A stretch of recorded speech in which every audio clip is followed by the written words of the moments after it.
પાલનપુર બિહારીબાગથી હનુમાન ટેકરી જતા national highway પર ડામરના ગઠ્ઠા જામી જતા અકસ્માત થવાની ભીતિ સેવાઈ રહી છે, જેથી તંત્ર દ્વારા આ બાબતે નિરીક્ષણ કરી રોડને સમતળ બનાવવામાં આવે તેવી માંગ ઉઠી રહી છે। અવારનવાર પાલનપુરથી અમદાવાદ હાઈવે પરના માર્ગ પરથી સમસ્યાઓ સામે આવતી હોય છે।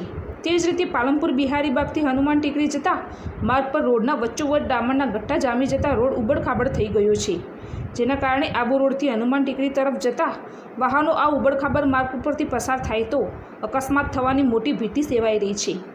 આ માર્ગ પરથી નેશનલ હાઈવે ઓથોરિટીની ઓફિસ પણ આવેલી છે, જેથી અધિકારીઓ પણ આ જ માર્ગ પરથી પસાર થતા હશે, તેમ છતાં આ બાબતની કેમ ગંભીરતા નથી લેવાતી તે પણ એક મોટો પ્રશ્ન છે।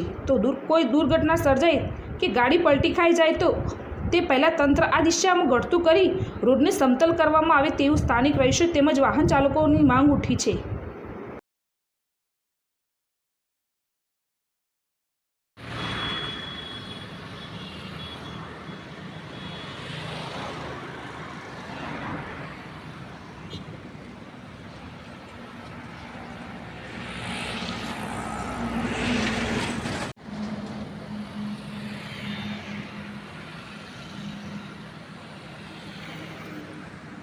साहब आ बाजू रोड में बहुत खराब से बिहारी बाग से लगा हनुमान चौकी सुधी बहुत खाड़ा पड़ी गया। चौमासा में तकलीफ पड़े बराबर।